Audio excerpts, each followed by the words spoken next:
सारे बोलें, अगर नबी का खाते हैं तो बोलें, अगर नहीं खाते तो मुबंद रखें। नबी को उनकी जबान की जरूरत नहीं है। किसकी सुन्नत है? और जोर से, किसकी? नबी की सुन्नत है।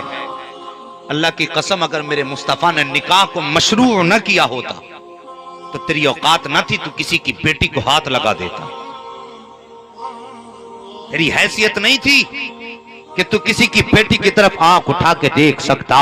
ये नबी की सुन्नत ही की तो आता है कि जिसने कभी जिंदगी में तुझको नहीं देखा, तूने जिसकी जिंदगी में जिसका चेहरा नहीं देखा, 3 मर्तबा कबूल कबूल क्या कह दिया। नबी की सुन्नत तेरे दामन में क्या आई है? जिसने कभी तुझे नहीं देखा है, आज वो तेरे बिस्तर पे आकर के बैठ गई है। उसने अपना सब कुछ तुझको मान लिया है। फिर वो तेरी इतनी फर्माबरदार बन गई है कि तूने कहा उठ तो उठ के खड़ी हो जाती है, तूने कहा बैठ तो बैठ जाया करती है, तूने कहा चल तो चलने लगती है। तू बाहर से आके कहता सर में दर्द है तो अपना आराम भूल के तेरी खिदमत में लग जाती है। तूने कहा प्यास लगी है तो उसने धूप न देखी, पानी का इंतजाम किया। तूने कहा भूख लगी है तो उसने अपने रहम अपने ऊपर होने वाली गर्मी की शिद्दत को कुछ एहसास न किया, वो तेरे काम में लग जाती है। साहिब हाँ हाँ आगे बढ़ के कहना चाहता हूँ, अगर मियाँ बीवी एक ही साथ सफर करके आते हैं तो शोहर जूते फेंकते फेंकते कहता बहुत थक गया हूँ, जल्दी कर पानी का इंतजाम कर दे। मैं तुमसे पूछना चाहता हूँ, एक ही सफर के मुसाफिर दोनों हो,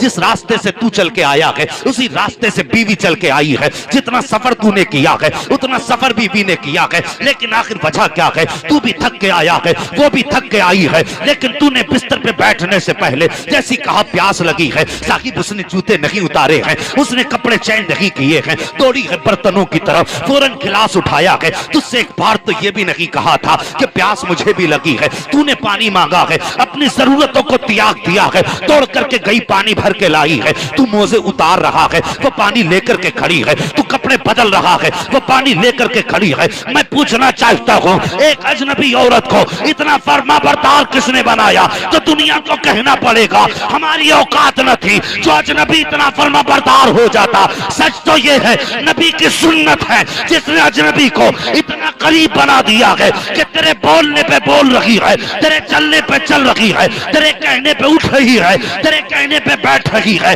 अगर नबी के वफादार हो तो फिर अगर शादियां हो तो शैतान को राजी ना करो, मदीने वाले मुस्तफा फैन रहमत को राजी कर लो। नारे तकबीर, नारे रिसालत, नारे गौसियत, मसलके आला हजरत, फैजान आला हजरत अल्लामा मुफ्ती हम्माद रजा साहिब क़िबला, उलमाए अहले सुन्नत, जश्न गौसुल वरा। हाँ हाँ साहिब, ये मेरे नबी की प्यारी सुन्नत है। अगर ये सुन्नत न मिलती, तेरी औकात न थी तो किसी की बेटी की तरफ आंख उठा के देख लेता।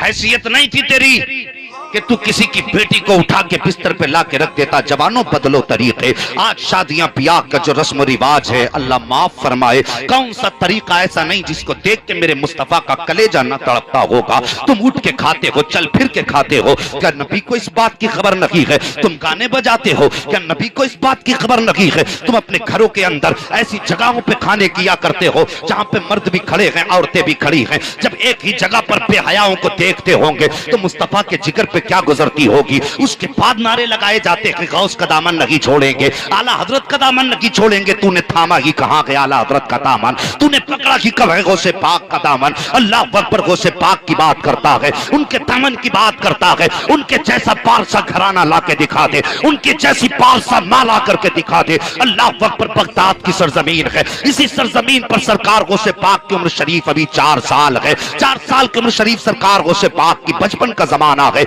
एक जगह पर सरकार गौसे पाक बच्चों के साथ खेल रहे हैं। हाँ हाँ कादरी कहलाते हो, रज़वी कहलाओ, तुम्हारा हक है, लेकिन कम से कम कादरी बनने के भी ख्याल रखा करो, रज़वी बनने की भी तमन्नाएं दिल में लेके बैठा करो। साकिब मेरी तकरीर तब यार को बेचैन करती है, सबब क्या है? वही कहता हूँ जो दिल पर गुजरती है। अल्लाह करे ये मेरे बयान की बातें तुम्हारे सीने में उतर जाए और खुदा पहले मुझे अमल की तौफीक दे, उसके बाद पूरी उम्मत मुस्लिमा को अमल की तौफीक दे। मैं ये नहीं कहता हूँ मैं बहुत अच्छा हूँ, मैं कोई आसमान से नहीं नहीं उतरा हूँ, तुम्हारे जैसे समाज में रहने वाला हूँ। मेरे भी माँ बाप हैं, मेरे भी भाई बहन हैं। मैं भी दुआ करता हूँ अल्लाह मुझे अमल की तौफीक दे। लेकिन मेरे भाई मेरी बात तवज्जो से सुनना, सरकार को से पाक के घराने की पाकीज़गी देखो। अल्लाह अकबर, 4 साल की उम्र शरीफ है। अचानक एक फकीर का गुजर हुआ, उसने बच्चों को खेलते हुए देखा। बच्चों को देख करके अल्लाह अकबर, कैसे लोग थे अल्लाह वाले, बच्चों को देखकर सलाम कर दिया, सलाम वालेकुम। आज अगर मौलवी बैठा हो तो पठान सलाम नहीं कर सकता है। मौलवी गुजर के जाए तो पठान को अगर मौलवी सलाम ना करे तो 8 दिन बाद हिसाब कर दिया जाता है कि इसने मुझे सलाम नहीं किया। मैं पूछना चाहता हूं, तुमने किस नबी का कलमा पढ़ा है?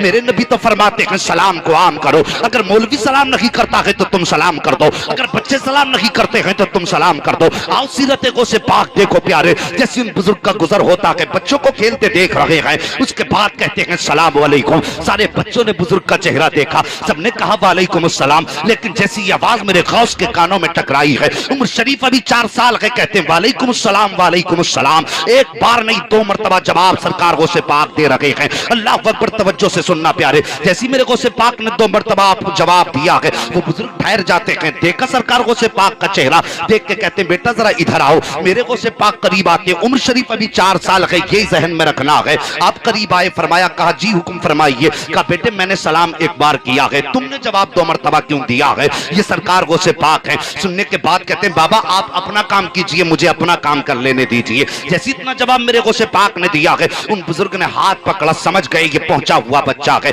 हाथ पकड़ के कहते हैं बेटे जब तक बताओगे नहीं तब तक जाऊंगा नहीं। गौसे पाक फरमाते हैं बाबा नहीं जी अपना काम कीजिए। बुजुर्ग कहते बेटे बताना पड़ेगा। सरकार गौसे पाक कहते हैं अच्छा जी पूछोगे जरूर। कहा हाँ। आप फरमाते फिर हाथ पकड़ा गौसे पाक ने और ऊंचे से टीले पे लाने के बाद कहते हैं बाबा देखो वो बस्ती नजर आ रही है। बुजुर्ग कहते हैं हाँ बेटे नजर आ रही है। कहा वो सामने वाला घर दिखाई दे रहा? हाँ बेटा दिखाई दे रहा है। कहा याद करो आज से 4 साल पहले इस बस्ती से गुजर के गए थे। जैसे इतना आपने फरमाया है अल्लाह अकबर, वो बुजुर्ग बच्चे का चेहरा देख के कहते हैं बेटे तुम्हारी कितनी उम्र है? गौसे पाक फरमाते हैं बाबा मेरी भी 4 साल उम्र है। अल्लाह अकबर, अब अगली बात सुनना। गौसे पाक फरमाते हैं बताइए कि 4 साल पहले इस गली से गुजरे थे? हाँ बेटे गुजरा था। कहा उस दरवाजे पे तुमने सलाम किया था? कहा हाँ सलाम किया था। कहा क्या सोच करके सलाम किया था? तब इतना कहा था। बुजुर्ग कहते बेटे मैंने ये सोचा था ये सैयदों का दरवाजा है, सलाम कर दूं कुछ ना कुछ मुझे दुआएं मिल जाएंगी। गौसे पाक फरमाते हैं बाबा बताइए जब आपने सलाम किया था तो जवाब मिला था कि नहीं मिला था? कहते नहीं बेटे जवाब नहीं मिला था। गौसे पाक फरमाते बाबा जी सुन लीजिए 4 साल पहले जब तुम इस दरवाजे से गुजर के गए थे उस वक्त आपने सलाम किया था। अल्लाह अकबर, गौसे आजम का जवाब सुनिए। कहते घर के अंदर सिर्फ मेरी माँ मौजूद थी और तुम गैर महरम हो, मेरी माँ जवाब नहीं दे सकती थी। कहा अल्लाह अकबर, गौसे पाक फरमाते हैं लेकिन जब तुमने सलाम किया था अब्दुल कादिर ने तुम्हारे सलाम को सुन भी लिया था और तुम्हारी आवाज को पहचान भी लिया था। गौसे पाक फरमाते हैं आज 4 साल हो गए नजरें तलाश कर रही थी, आपका चेहरा नजर नहीं आ रहा था। गौसे पाक फरमाते हैं बाबा आज 4 साल के बाद जब तुमसे मुलाकात हुई है एक सलाम आज ने आपने कर डाला है। गौसे पाक फरमाते हैं परेशान ना हो, एक सलाम का जवाब मैंने 4 साल पहले का दे दिया है और 1 साल के 1 सलाम का जवाब आज मैंने इस महफिल का तय करके तुम्हारा कर्जा अदा करके दिखा दिया। नारे तकबीर, नारे रिसालत, नारे गौसियत, मसलके आला हजरत फैजान गौसे आजम मुफ्ती हम्माद रजा साहिब क़िबला। सुभान अल्लाह।